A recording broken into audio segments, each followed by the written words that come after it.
Há 50 anos foi criado o Banco Central do Brasil para garantir a estabilidade da moeda e a solidez do sistema financeiro.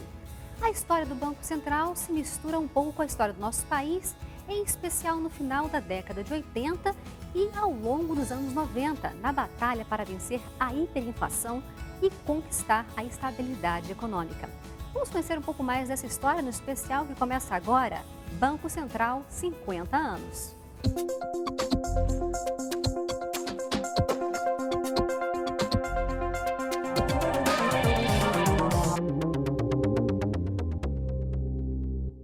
O edifício sede do Banco Central foi inaugurado aqui em Brasília em 1981. Antes da construção desse prédio, o banco chegou a funcionar em 12 locais diferentes aqui na capital e também no Rio de Janeiro. São 5 décadas de defesa da moeda brasileira, de controle da inflação e fiscalização dos bancos. Vamos conhecer mais dessa história na reportagem de Carolina Rocha e Paulo La Sálvia.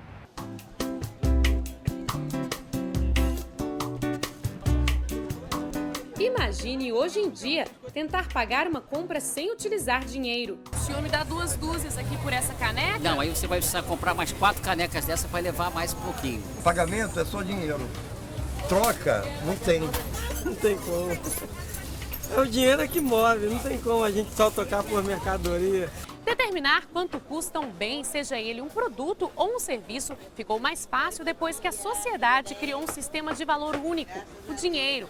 Ao longo da história, o dinheiro já passou por muitas transformações. No Brasil, por exemplo, a primeira moeda era cunhada em ouro e prata e a quantidade existente no mercado, nas mãos das pessoas, variava pouco. As moedas de metal, metal precioso, normalmente eram as moedas que eram o padrão monetário.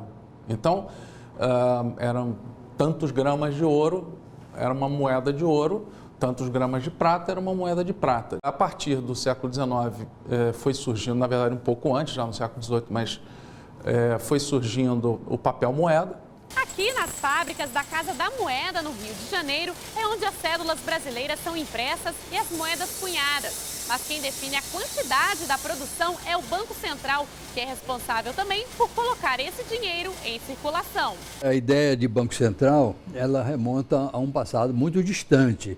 Começou com o Banco da Suécia, em 1750, depois Banco da Inglaterra, Banco da França, com o Federal Reserve dos Estados Unidos. Então é uma ideia antiga, é uma ideia de disciplina do sistema financeiro e uma instituição com poderes para exercer essa função. No Brasil, o Banco Central passou a existir só em 1965. Antes disso, foi criada em 1945 a Superintendência da Moeda e do Crédito, o primeiro órgão brasileiro a tratar exclusivamente da oferta de moeda e crédito no país. Quando se decide a criação da SUMOC, com as funções de Banco Central, quer dizer, a carteira de redesconto passava do Banco do Brasil para a SUMOC e começou a funcionar bem. A experiência da Superintendência de Moeda e Crédito durou 20 anos e preparou os profissionais para formar o Banco Central do Brasil em 31 de março de 1965. O caminho trilhado até Brasília começou 2 anos depois, em 1967. Neste ano, uma lei estabeleceu que o Banco Central deveria ter como sede a capital do país. No fim da década de 60, quando Brasília ainda era um retrato em preto e branco do que viria a se tornar depois, o Banco Central ainda não tinha uma sede definitiva. Basílio é um dos engenheiros que trabalhou na construção da sede do Banco Central. Foram praticamente 6 anos de obras entre meados de 1975 e o começo de 1981. O arquiteto que fez o prédio, ele disse que se inspirou no dobrão, que é uma moeda antiga brasileira que tem aquelas cruz de Malta, né? E se você olhar o prédio de cima, ele é uma cruz. Então ele se baseou nisso para poder criar o prédio. Curiosidades à parte, o Banco Central tem missões no país. O principal papel de um banco na economia é fazer o dinheiro circular. Isso porque o banco recebe recursos de uma pessoa ou empresa e empresta cobrando juros. É nessa hora que entra o trabalho do Banco Central para garantir que essa atividade ocorra com o máximo de segurança possível. Uma intermediação significa alocação de recursos. Alocar recursos de quem tem mais e deseja investir, alocando recursos na economia para quem tem carência e precisa. O Banco Central também cuida para que o dinheiro sempre tenha um valor, para que se possa, com esse dinheiro, fazer compras, investimentos e planos para o futuro. Ele busca proteger o seu dinheiro, que está no seu bolso, que está na sua carteira, para que ele tenha o mesmo poder de compra ao longo do tempo, ou seja, buscando controlar a inflação. E ele protege também o dinheiro que você tem, que a sua família tem, que os seus amigos têm nos bancos, né, nas instituições financeiras. O Banco Central também tem outras responsabilidades: autorizar e acompanhar o funcionamento dos bancos, regular a venda e compra de moedas estrangeiras no país, como o dólar, administrar as reservas internacionais do Brasil, que atualmente são de cerca de 370 bilhões de dólares. Cuidar do dinheiro que está circulando e recolher as cédulas que não têm mais condições de uso. Promover o relacionamento com organismos internacionais. Nós conseguimos, ao longo do tempo, construir, né, uma documentação, tá certo, das atividades, dos projetos e dos desafios que enfrentamos, de maneira que a cada novo desafio nós temos o aprendizado dos eventos anteriores.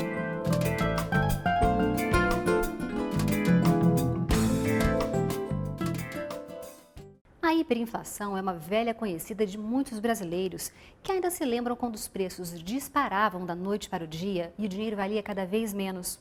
Mas a situação mudou e com a estabilidade da moeda ficou mais fácil planejar a vida da família e garantir um ambiente favorável para o crescimento do país.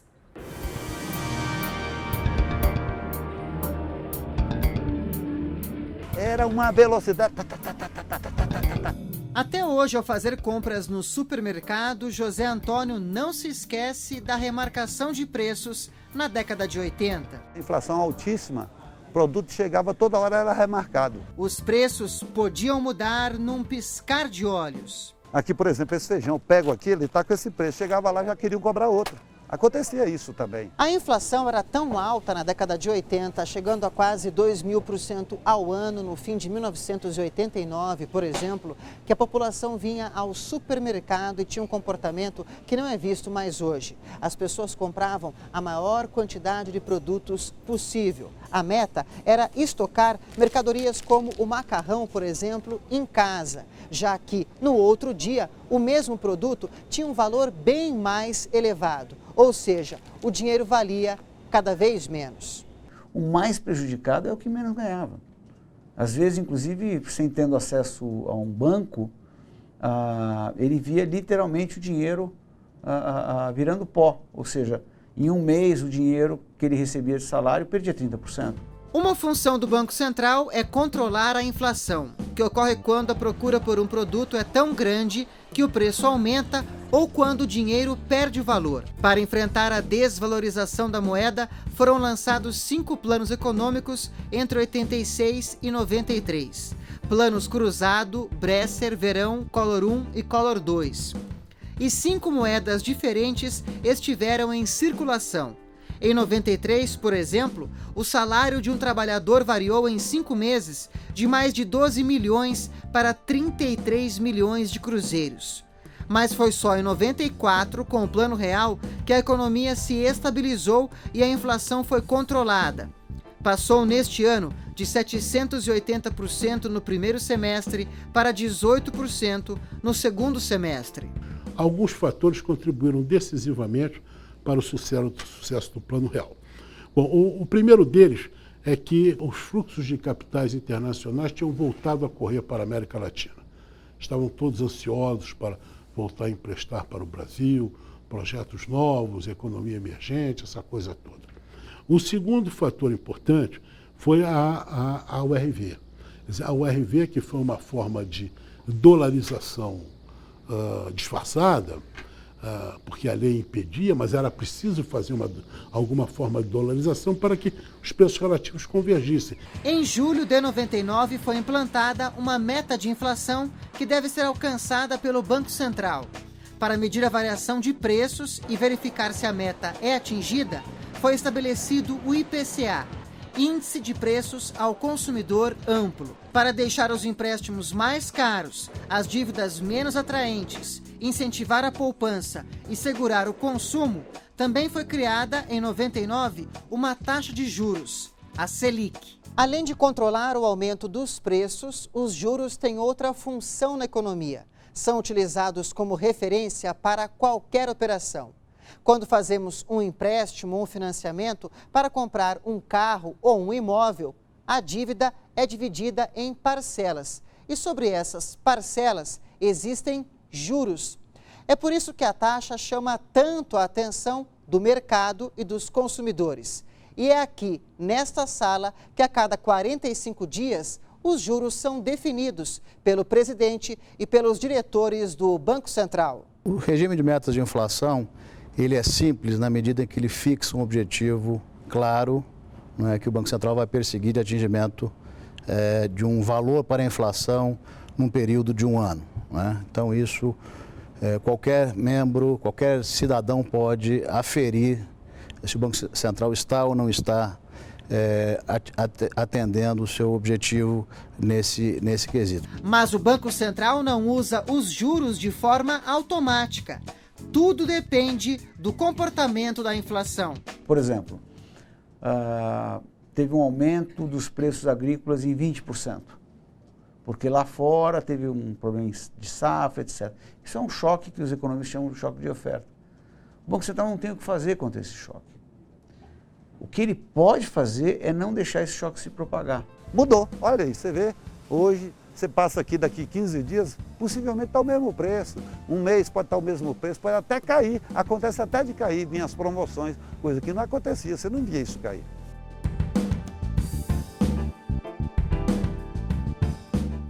Cada vez mais brasileiros viajam para o exterior, mas nem sempre foi tão fácil comprar moeda estrangeira como agora. Uma política do Banco Central mudou essa realidade.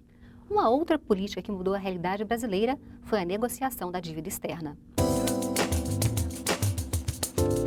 Da mesma forma que uma pessoa toma emprestado dinheiro num banco, um país também pode contrair empréstimos pagando juros. Quando o empréstimo é feito no exterior, é chamado de dívida externa. A partir da década de 70, o Brasil passou a tomar cada vez mais empréstimos no exterior. A meta era financiar obras de infraestrutura aqui no país.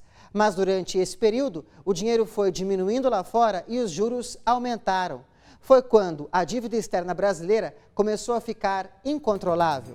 Nesse cenário, a dívida externa do Brasil passou de quase 72 bilhões de dólares em 1981 para mais de 91 bilhões de dólares em 83. O país não tendo recursos, só restava uma saída, que era sentar com os credores e negociar. Na época, em 83, coube ao Banco Central esse papel. Mas, em 87, o país interrompeu os pagamentos por um período, a chamada moratória da dívida externa brasileira.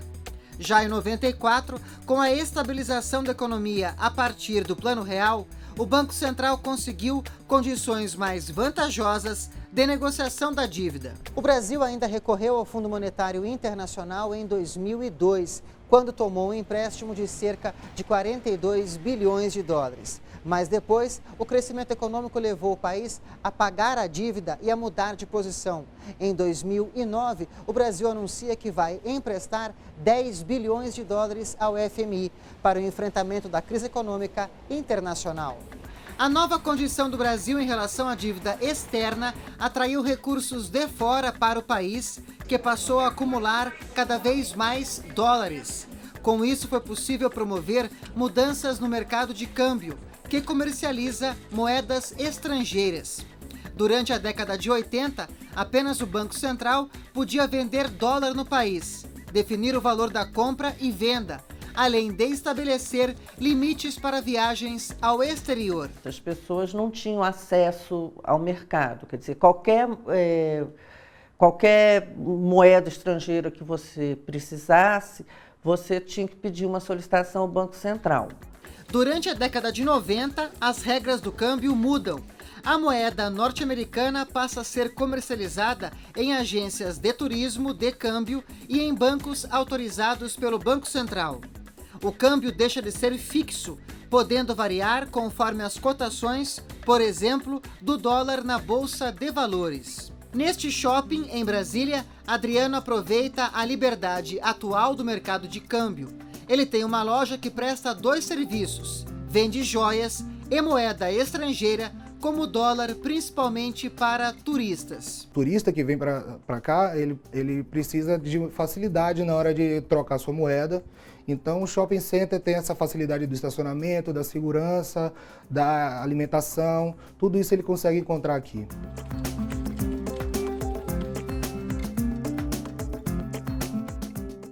Todos os bancos do país estão conectados dentro e fora do Brasil. O sistema de pagamentos brasileiro é uma tecnologia inovadora reconhecida internacionalmente. Ele permite, por exemplo, a transferência online de dinheiro e facilita o pagamento de contas. Com 74 anos, essa aposentada usa a internet para consultar o extrato da conta bancária, fazer pagamentos e transferências. Tudo muito rápido e fácil. É cômodo, né? Você faz tudo dentro da sua casa, os pagamentos de contas, faz tudo aqui. Como Marilene, muitos brasileiros se renderam à comodidade de acessar o sistema bancário pela internet. Mas uma palavra-chave levou as pessoas a utilizarem essa tecnologia: a confiança. Eu, minhas irmãs, meus irmãos, todos nós usamos isso, nunca houve problema, muito seguro. Segurança que é resultado de investimentos em tecnologia. Todos os bancos do país estão conectados e funcionam por uma ferramenta chamada Sistema de Pagamentos Brasileiro. Todas as transações que movimentam recursos entre um banco e seu cliente, entre bancos, tudo isso faz parte do Sistema de Pagamento Brasileiro. Tem diversas formas de interagir, tem um suporte tecnológico muito grande nos bancos e no Banco Central para que isso se dê adequadamente, mas um DOC, uma TED, um pagamento, uma transferência, uma aplicação, tudo isso faz parte do SPB. O Sistema de Pagamentos Brasileiro ainda tem outra vantagem. É fundamental para que um país continental como o nosso pudesse ter as suas transações diárias bancárias feitas num ambiente de segurança e numa rapidez única no mundo. Você faz uma operação em Porto Alegre para liquidá-la em Manaus em segundos, se quiser. Mas, para se chegar à atual realidade, o sistema bancário do país teve que passar por um aperfeiçoamento na década de 90. O chamado PROER, Programa de Estímulo à Reestruturação e ao Fortalecimento do Sistema Financeiro Nacional. Entre 95 e 97, o governo financiou mais de 20 bilhões de reais para sanear os bancos particulares do país. É um mecanismo de separação entre a parte boa do banco e a parte ruim do banco. A parte boa do banco continua funcionando, as contas correntes, o cidadão comum, ele não é prejudicado, e a parte ruim fica com os acionistas que haviam naquele banco e que vão ter que pagar por aquele por aquele problema que havia na instituição. Com o sistema financeiro fortalecido, também foi reforçada a fiscalização. Atualmente chegam por dia ao Banco Central mais de 450 milhões de informações sobre transações feitas pelos bancos do país. Hoje eu tenho informações detalhadas de praticamente todas as operações de crédito que circulam no sistema financeiro. Transações financeiras que seguem regras. Ao fazer empréstimos, os bancos precisam ter um volume de dinheiro reservado. Isso porque, se a dívida não for paga, o banco tem uma margem de segurança. A meta é reduzir ao máximo riscos para o sistema. Então é um conjunto, acho que de monitoramento, mas para mim um conjunto de uma série de técnicas de inspeção, técnicas de supervisão em campo que eu fui desenvolvendo ao longo dos 12 anos, que fazem hoje da supervisão brasileira estar na vanguarda em termos de supervisão.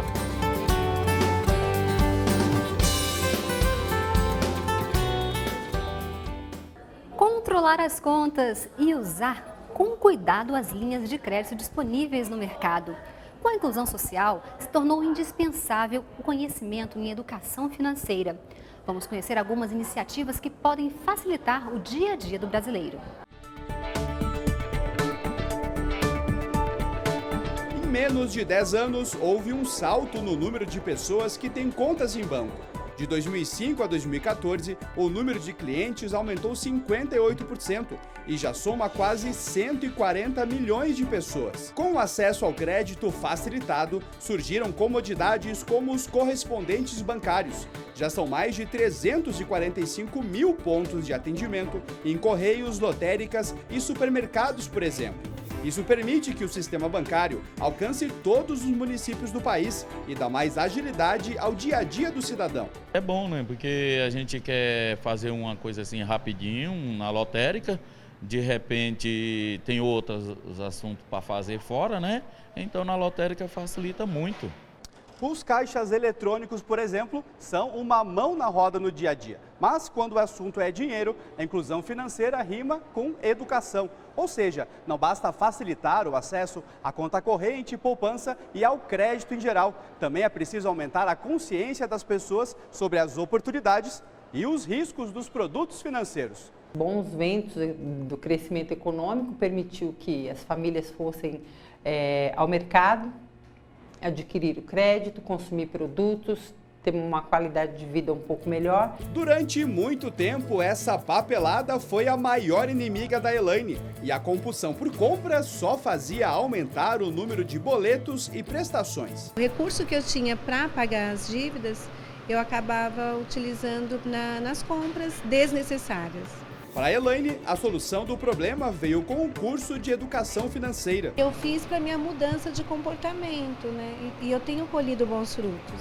Desde 2010, o Banco Central participa da Estratégia Nacional de Educação Financeira. São vários órgãos de governo e da sociedade civil que promovem ações para crianças, jovens e adultos, como a Semana Nacional de Educação Financeira. Então nós temos a inclusão financeira dessa população, junto levamos a educação financeira, isso permite o que chamamos da proteção ao cliente do sistema financeiro. Certo? Então, são três peças, ou três pilares que interagem entre si e eles contribuem para a estabilidade financeira. O Banco Central também atua na criação de regras que permitem que os usuários possam comparar e escolher a instituição financeira que melhor atende às suas necessidades. Uma delas foi a criação de pacotes de serviços padronizados, como números de saque, extratos e transferências, por exemplo, que valem para todas as instituições. No caso da portabilidade, aumenta o poder de barganha, pois o consumidor pode transferir operações de crédito, como empréstimos e financiamentos, de uma instituição financeira para outra, escolhendo aquela que oferece as melhores condições de pagamento. São regras que dão condição ao cidadão de exercer o seu papel, da sua cidadania, de escolher a instituição que melhor atenda a seus interesses. O Banco Central não funciona como uma agência comum que abre contas, por exemplo. Mesmo assim, mantém canais para atendimento da população. Além do site na internet, é possível se comunicar com a instituição pelo telefone 145. E neste ano, o banco também lançou um site específico sobre cidadania financeira, para ajudar os brasileiros a se relacionar melhor com o dinheiro. Nós abrimos esses canais de acesso para a população para facilitar a sua vida. Mas também temos buscado parcerias com outros órgãos, por exemplo, com a estrutura de defesa do consumidor. Nós temos um convênio com a Secretaria Nacional de Defesa do Consumidor, que tem toda uma rede de proteção de PROCONs, certo? Que podem atender a população. Lembra da Elaine? Pois é, ela já fez as pazes com as contas. Até perde algumas noites de sono, mas o motivo agora é outro. Trocou as dívidas pelas dúvidas de qual sonho realizar primeiro. O dinheiro para isso tudo, claro, ela já está poupando. Eu vou completar 50 anos ano que vem e eu quero dar uma big festa, meio século. Né? Eu sei que eu vou ter que fazer um orçamento aí pesado. Então, entre comprar a saia e guardar um valor para celebrar daqui a um ano, meu cinquentenário, então eu sei que é um sonho, como tenho outros também.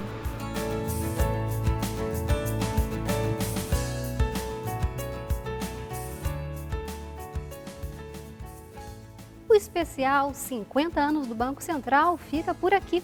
Confira a íntegra da entrevista do presidente da instituição, Alexandre Tombini, na internet. Obrigada pela companhia. Aqui na NBR, a TV do Governo Federal.